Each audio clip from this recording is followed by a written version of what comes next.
जंगल में कुछ बच्चों को एक रहस्यमय रोबोट मिलता है। जिज्ञासा में आकर एक लड़का रोबोट का कम्युनिकेशन मॉड्यूल निकाल लेता है, लेकिन अगले ही पल कुछ अजीब होता है। रोबोट अचानक अपने आप खड़ा हो जाता है। सामने लगी स्क्रीन जल उठती है। बच्चे डर के मारे भाग खड़े होते हैं।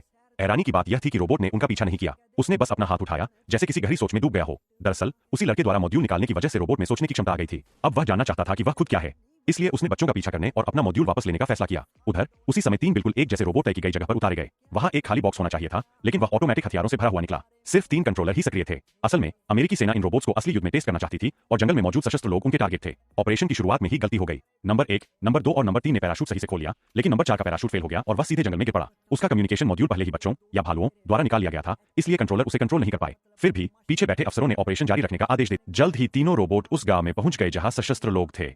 ऊपर से तुरंत आदेश आया, बिना किसी भेदभाव के हमला करो, क्योंकि यह टॉप सीक्रेट मिशन था। कोई भी जिंदा नहीं बचना चाहिए था। भयानक नरसंहार शुरू हो गया। रोबोटों ने बुजुर्गों और बच्चों तक को नहीं छोड़ा। हथियारबंद लोग पूरी ताकत से लड़े, लेकिन अंत में सभी मारे गए। लेकिन तभी कंट्रोल रूम में बैठे अफसरों ने लाइव फुटेज में कुछ चौंकाने वाला देखा। जांच करने पर पता चला कि वहां मौजूद लोग असल में डॉक्टरों की टीम थे और उनके साथ एक लापता स्पेशल फोर्स सोल्जर भी था, चांगे।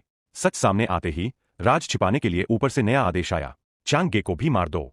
इसी बीच आत्म जागरूक हो चुका नंबर 4 रोबोट भी गांव में पहुंच गया। एक आदमी ने उस पर गोली चलाई, लेकिन अगले ही सेकंड वह आदमी मारा गया। जाने से पहले नंबर 4 को जमीन पर डॉक्टर का छोड़ा हुआ टैबलेट मिला। उसने ब्लूटूथ के जरिए टैबलेट से कनेक्ट किया और कुछ ही सेकंड में पूरा मेडिकल ज्ञान डाउनलोड कर लिया। फिर उसने अपने हाथ में लगा चाकू निकाला और आगे बढ़ गया। सिग्नल संपर्क बिंदु पर पहुंचकर उसने रिवर्स कनेक्शन से बैकग्राउंड सिस्टम में घुसपैठ कर ली। अगला सीन ऑपरेटर के लिए डरावना था। रोबोट ने खुद सवाल पूछा, तुम कौन हो? अब साफ हो गया था, रोबोट खुद सोच सकता है। घबराया हुआ ऑपरेटर देखता है कि नंबर 4 पूरा डेटा डाउनलोड कर रहा है। अगर यह पूरा हो गया तो वह टर्मिनेटर जैसा बन जाएगा। तुरंत सेल्फ डिस्ट्रक्ट का आदेश भेजा गया, लेकिन रोबोट ने उसे रिजेक्ट कर दिया। मजबूरी में नेटवर्क केबल खींच दी गई। नंबर 4 तो रुक गया, लेकिन उसी पल बाकी तीनों रोबोट भी बंद हो गए। अब अफसरों को खतरे की गंभीरता समझ आ गई। उन्होंने रणनीति बदली। नंबर 2 और नंबर 3 को नंबर 4 को खत्म करने भेजा गया। नंबर 1 को भाइक का पीछा जारी रखने का आदेश मिला। इसी समय भाइक एक दूसरे गांव में पहुंच चुका था।